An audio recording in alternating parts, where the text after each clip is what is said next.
जय हिंद दोस्तों। मैं हूं आपका बहादुर सर। और दोस्तों, आज के इस वीडियो में हम करंट अफेयर्स के सबसे बड़े मुद्दे की बात करेंगे। आज हम बात करेंगे एक ऐसे विधेयक की जो कि हाल ही में संसद में पास हुआ है और पास होते ही पूरे देश में बहस छिड़ी हुई है। आज हम बात करेंगे दोस्तों वक्फ संशोधन विधेयक 2025 की। सबसे पहले हम समझेंगे कि ये वक्फ विधेयक क्या है, ये विधेयक क्यों लाया गया, इसमें क्या क्या बड़े बदलाव किए गए हैं और इसमें संविधान के कौन कौन से अनुच्छेद जुड़े हुए हैं, और सबसे ज़रूरी प्रतियोगी परीक्षा के लिहाज से इसमें कौन कौन से प्रश्न बन सकते हैं। तो आइए दोस्तों, सबसे पहले हम समझ लेते हैं ये वक्फ क्या है। देखो दोस्तों, जब कोई व्यक्ति अपनी अचल संपत्ति जैसे जमीन, मकान, दुकान आदि को धार्मिक या फिर समाज सेवा के उद्देश्य से अल्लाह के नाम पर दान कर देता है, फिर ये जो दान की गई संपत्ति है ये निजी उपयोग में नहीं लाई जा सकती है। फिर इस संपत्ति पर या तो मस्जिद बनेगी या फिर स्कूल बनेंगे या फिर अस्पताल बनेंगी या फिर ये संपत्ति गरीबों की मदद के लिए इस्तेमाल की जाएगी। ठीक है, तो इस प्रकार की संपत्ति को वक्फ संपत्ति कहा जाता है। अब दोस्तों, जो वक्फ संपत्ति है, ठीक है, इसका प्रबंधन या फिर संचालन कौन करता है? तो वक्फ संपत्ति का प्रबंधन या फिर संचालन करने के लिए अलग अलग राज्यों में वक्फ बोर्ड बनाए गए हैं। मतलब वक्फ बोर्ड के द्वारा वक्फ संपत्तियों का संचालन किया जाता है।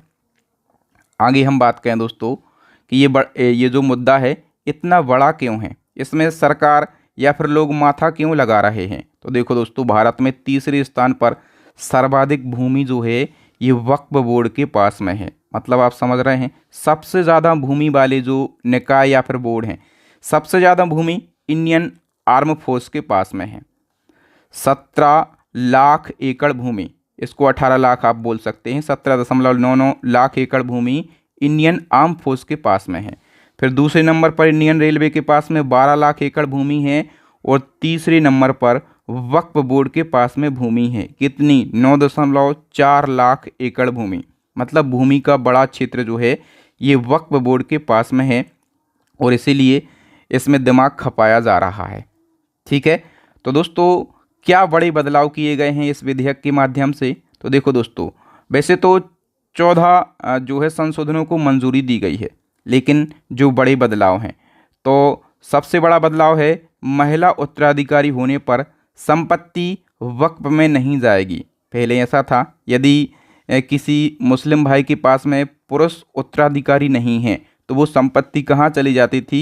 वक्फ के पास। लेकिन अब यदि महिला उत्तराधिकारी है तो वो उस संपत्ति पर उस महिला उत्तराधिकारी का हक होगा। ये संशोधन किया गया है जो कि उचित है। ठीक है, दूसरा संशोधन है सरकारी संपत्ति जितनी भी है वो वक्फ में नहीं जाएगी। जी हाँ दोस्तों, ऐसी बहुत सारी सरकारी संपत्तियां हैं जो कि वक्फ के कब्जे में हैं, लेकिन अब सरकारी संपत्ति वक्फ में नहीं जाएगी। तीसरा बदलाव, फिर किसी संपत्ति पर जो है अधिकार किसका होगा? ये तय करने का अधिकार जो है जिला कलेक्टर का होगा।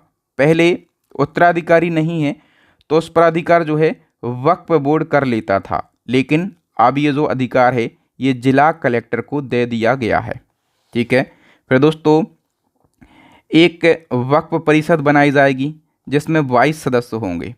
ठीक है, और इन 22 सदस्यों में से गैर मुसलमान भी होगा। ठीक है, ये भी अनिवार्य कर दिया है। सारे सदस्य मुसलमान नहीं होंगे, कुछ सदस्य जो हैं ये गैर मुसलमान भी होंगे। वक्फ बोर्ड के किसी निर्णय से यदि कोई व्यक्ति को आपत्ति होती है तो वो कोर्ट में जा सकता है। पहले वक्फ बोर्ड ने जो निर्णय ले लिया वो सर्वमान्य होता था, लेकिन अब यदि वक्फ बोर्ड के निर्णय से किसी व्यक्ति को कोई आपत्ति होती है, कोई समस्या होती है, तो वो कोर्ट में जा सकता है। ये भी बड़ा बदलाव है। ठीक है, अब विवाद क्यों है, क्या कारण है विवाद का? तो देखो, इससे क्या हुआ है, जो 14 बड़े बदलाव हुए हैं इसमें जो वक्फ की शक्ति है, ठीक है, वो सीमित हो जाएगी। मतलब वो कंट्रोल में आ जाएगी। ठीक है, और कहीं ना कहीं इस पर सरकार का डायरेक्टली या फिर इनडायरेक्टली हस्तक्षेप होने लगेगा, इसलिए ये विवाद का कारण बना हुआ है। बिल्कुल हम आसान भाषा में समझ रहे हैं। ठीक है, इसके बाद दोस्तों हम बात करें आगे कि ये जो वक्फ संशोधन विधेयक 2025 है, सबसे पहले किस सदन में पेश हुआ? तो सबसे पहले ये लोकसभा में पेश हुआ 2 अप्रैल को। 2 अप्रैल को पेश हुआ लोकसभा में और ये 3 अप्रैल को लोकसभा से पास हो गया। ठीक है, फिर ये विधेयक लोकसभा में किसने पेश किया? तो दोस्तों किरेन रिजिजू ने, जो कि केंद्रीय अल्पसंख्यक कार्य मंत्री हैं। इनने वक्फ संशोधन विधेयक 2025 को लोकसभा में पेश किया। ठीक है, राज्यसभा में ये कब पेश हुआ? तो 3 अप्रैल को ये राज्यसभा में पेश हुआ और 4 अप्रैल को राज्यसभा ने इसको पास कर दिया। मतलब जैसे लोकसभा में 2 अप्रैल को पेश हुआ, 3 अप्रैल को पास हो गया, फिर राज्यसभा में 3 अप्रैल को पेश हुआ और 4 अप्रैल को पास हो गया। ठीक है, फिर दोस्तों ये जो विधेयक है ये किस अधिनियम में संशोधन करता है? तो जो मेन अधिनियम है वक्फ अधिनियम 1995, इसमें संशोधन करता है। वक्फ संशोधन विधेयक 2025 को लोकसभा में कितने वोटों से पारित किया गया? तो देखो दोस्तों, इस विधेयक पर पक्ष में 288 वोट पड़े थे और विपक्ष में 232 वोट पड़े थे। ठीक है, इस विधेयक का मुख्य उद्देश्य क्या है? तो इस विधेयक का मुख्य उद्देश्य है जो वक्फ संपत्तियां हैं इसके प्रबंधन में पारदर्शिता आए और जवाबदेही तय करना इसका मुख्य उद्देश्य है। आगे दोस्तों बढ़ें, उससे पहले आप लोगों के लिए बहुत बड़ी अपडेट है।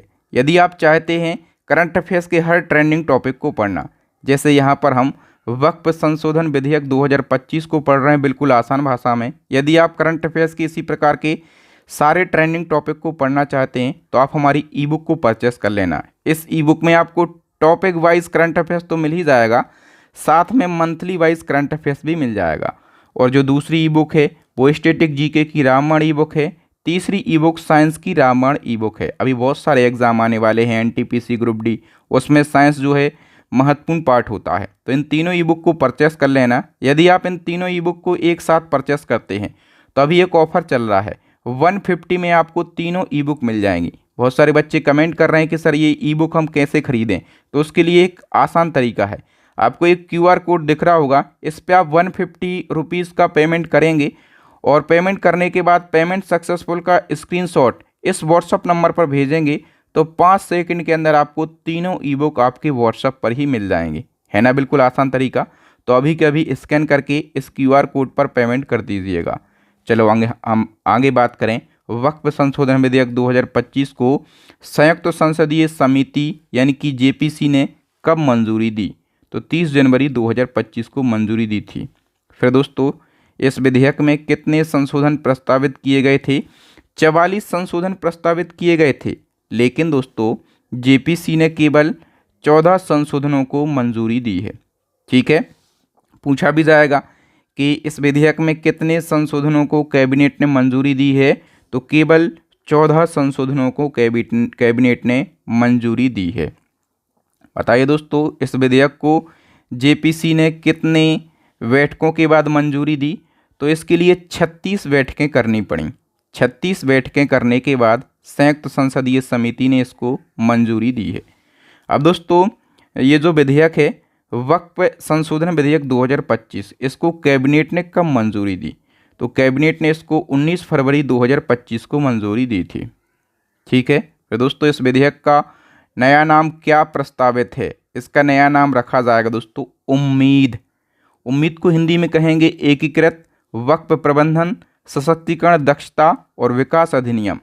और इसको ये जो उम्मीद टर्म है इसका फुल फॉर्म क्या होगा? Unified Waqf management empowerment efficiency and development, इसका फुल फॉर्म होगा। इस विधेयक के तहत वक्फ बोर्डों में किसे शामिल करना अनिवार्य किया गया है? तो देखो इसमें गैर मुस्लिम सदस्यों और महिला सदस्यों को शामिल करना अनिवार्य किया गया है। याद रखना आप लोग, ये महत्वपूर्ण बिंदु है और महत्वपूर्ण बदलाव है। इस विधेयक में वक्फ घोषित करने के लिए कितने साल तक इस्लाम धर्म का पालन करना अनिवार्य है? तो 5 साल तक इस्लाम धर्म का पालन करना अनिवार्य है। इस विधेयक में वक्फ बोर्डों के सदस्यों की न्यूनतम संख्या क्या निर्धारित करी गई है? तो इस विधेयक में ये भी बड़ा बदलाव हुआ है कि वक्फ बोर्ड में कम से कम 7 सदस्य होंगे। ठीक है, और इस विधेयक के तहत वक्फ बोर्डों में कितने गैर मुसलमान सदस्यों को शामिल करना अनिवार्य है? तो गैर मुसलमान 2 सदस्य होंगे। कितने? 2 सदस्य। एक और बदलाव, इस विधेयक के तहत वक्फ बोर्डों में कितनी महिलाओं को शामिल करना अनिवार्य कर दिया है?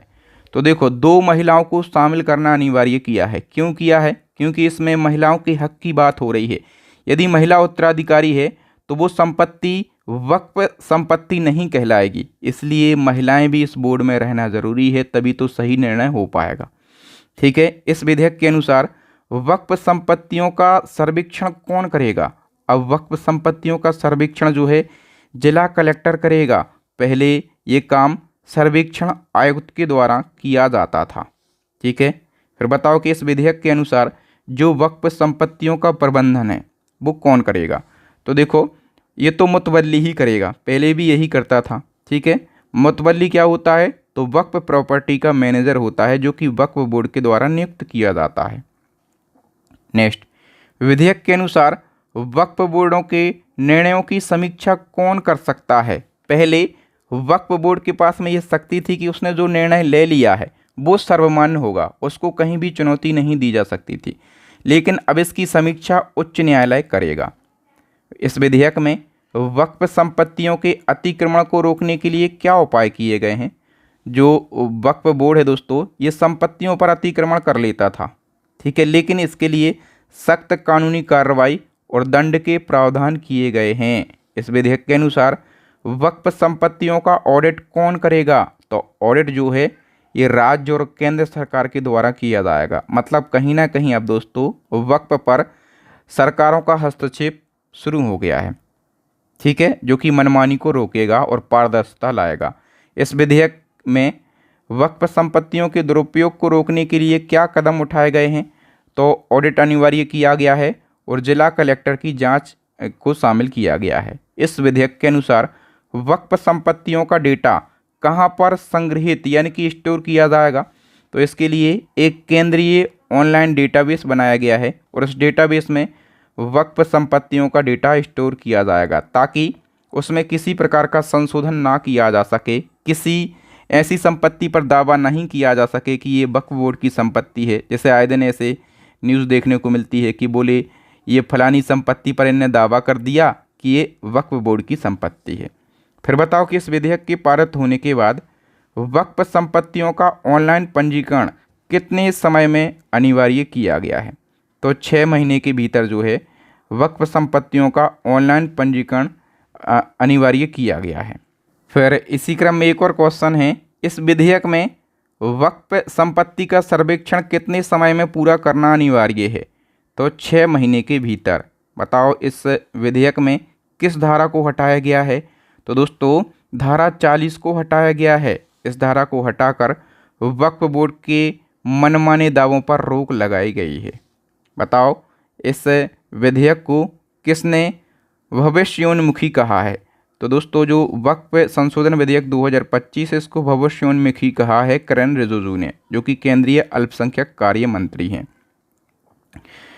इस विधेयक के तहत वक्फ संपत्तियों के दुरुपयोग को रोकने के लिए क्या प्रावधान है? तो कड़े निरीक्षण और निगरानी तंत्र स्थापित किए गए हैं। इस विधेयक के अनुसार वक्फ बोर्डों की वित्तीय रिपोर्टिंग कितनी बार होनी चाहिए? तो वार्षिक रूप से होगी। बताओ इस विधेयक में वक्फ संपत्तियों के उपयोग की निगरानी कौन करेगा? तो राज्य वक्फ बोर्ड और केंद्रीय वक्फ परिषद। ठीक है। जो कि अब बनाई गई है, पहले ये परिषद नहीं थी लेकिन अब ये परिषद बनाई गई है। तो राज्यों के वक्फ बोर्ड जो हैं ये जो हैं संपत्तियों के उपयोग की निगरानी तो करेंगे ही, लेकिन जो केंद्रीय वक्फ परिषद बनाई गई है ये भी निगरानी करेगी। आगे है, इस विधेयक के तहत वक्फ अलल औलाद में क्या बदलाव हुआ है? तो देखो महिलाओं को विरासत से वंचित नहीं किया जा सकता, ये अब बदलाव हो गया है। ठीक है। फिर बताओ इस विधेयक में वोहरा और आगा खानी समुदाय के लिए क्या प्रावधान किया गया है? तो वोहरा और आगा खानी समुदाय के लिए पृथक वक्फ बोर्ड यानी कि अलग से वक्फ बोर्ड बनाए जाएंगे। फिर बताओ कि इस विधेयक को किस पार्टी ने समर्थन दिया? तो टीडीपी और जेडीयू। ठीक है। जो कि बीजेपी की समर्थक पार्टियां हैं, इनने समर्थन दिया है।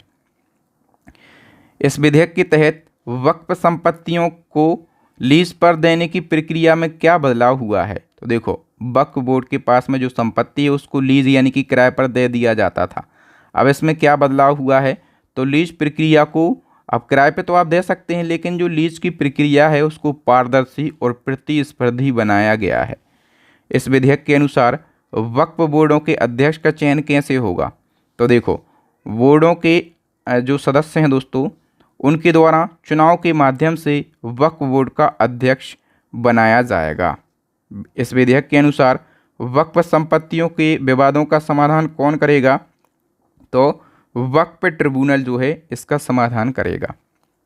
बताओ, इस विधेयक में कितनी वक्फ संपत्तियों का उल्लेख है।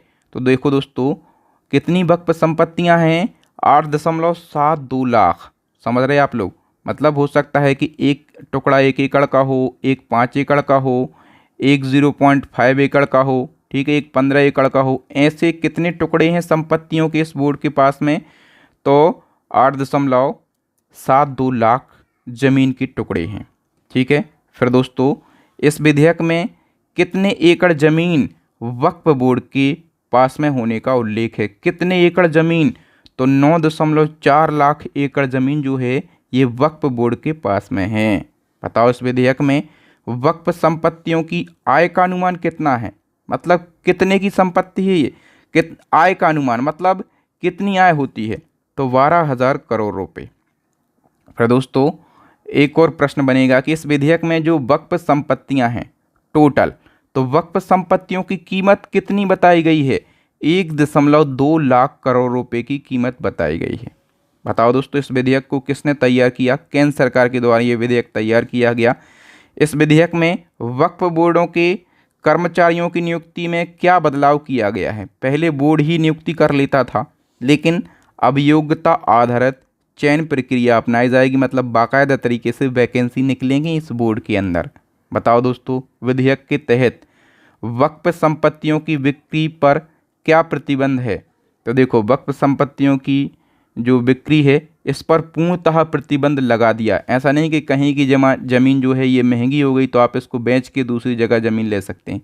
बिक्री पर टोटली प्रतिबंध लगा दिया गया है। इस विधेयक में वक्फ बोर्डों के बजट अनुमोदन की जो प्रक्रिया है ये क्या है, तो दोस्तों राज्य सरकारों के द्वारा अनुमोदन किया जाएगा। ठीक है, तो यहाँ पर दोस्तों वक्फ संशोधन विधेयक 2025 से जितने भी महत्वपूर्ण प्रश्न बन सकते थे, ये क्या है, क्यों लाया गया, कब पेश किया गया, किसने पेश किया, उन सभी को हमने डिस्कस कर लिया है बिल्कुल आसान भाषा में। यदि आप इसी प्रकार से करंट अफेयर्स के हर ट्रेंडिंग टॉपिक को पढ़ना चाहते हैं और मंथली करंट अफेयर्स को पढ़ना चाहते हैं तो हमारी करंट अफेयर्स की बुक को परचेस कर लेना, दूसरी स्टैटिक जीके की राममणि बुक को परचेस कर लेना और साइंस की बुक को परचेस कर लेना। इन तीनों को आप परचेस करेंगे तो अभी ऑफर चल रहा है 150 रुपये यदि आप पे करते हैं इस QR कोड पर और पेमेंट सक्सेसफुल का स्क्रीनशॉट इस व्हाट्सअप नंबर पर भेजते हैं तो आपको 5 सेकंड के अंदर तीनों ई बुक सेंड कर दी जाएंगी। अब दोस्तों 2 टेस्ट क्वेश्चन हैं, इनका आंसर आप लगाना कि ये विधेयक सबसे पहले किस सदन में पेश हुआ और इस विधेयक में कितने एकड़ ज़मीन वक्फ बोर्ड के पास में है। ठीक है, ये 2 प्रश्न आप लोग बताइए। मुझे उम्मीद है कि आपको मेरे पढ़ाने का तरीका, कंटेंट की क्वालिटी और आपके बहादुर सर की मेहनत ज़रूर अच्छी लगी होगी। अच्छी लगी है तो वीडियो को फटाफट से लाइक करके जाना, कमेंट करना अपने विचार और इस वीडियो को ज़्यादा से ज़्यादा शेयर करना। साथ में हमारे चैनल को सब्सक्राइब कर लेना, इसलिए ताकि जब भी मैं नया वीडियो अपलोड करूं इसी प्रकार का महत्वपूर्ण वीडियो तो उसका नोटिफिकेशन सबसे पहले आपको मिल सके। बेल आइकन दबा लेना। मैं आपसे बहुत जल्दी मिलूंगा नेक्स्ट वीडियो में। तब तक के लिए जय हिंद, जय भारत, वंदे मातरम।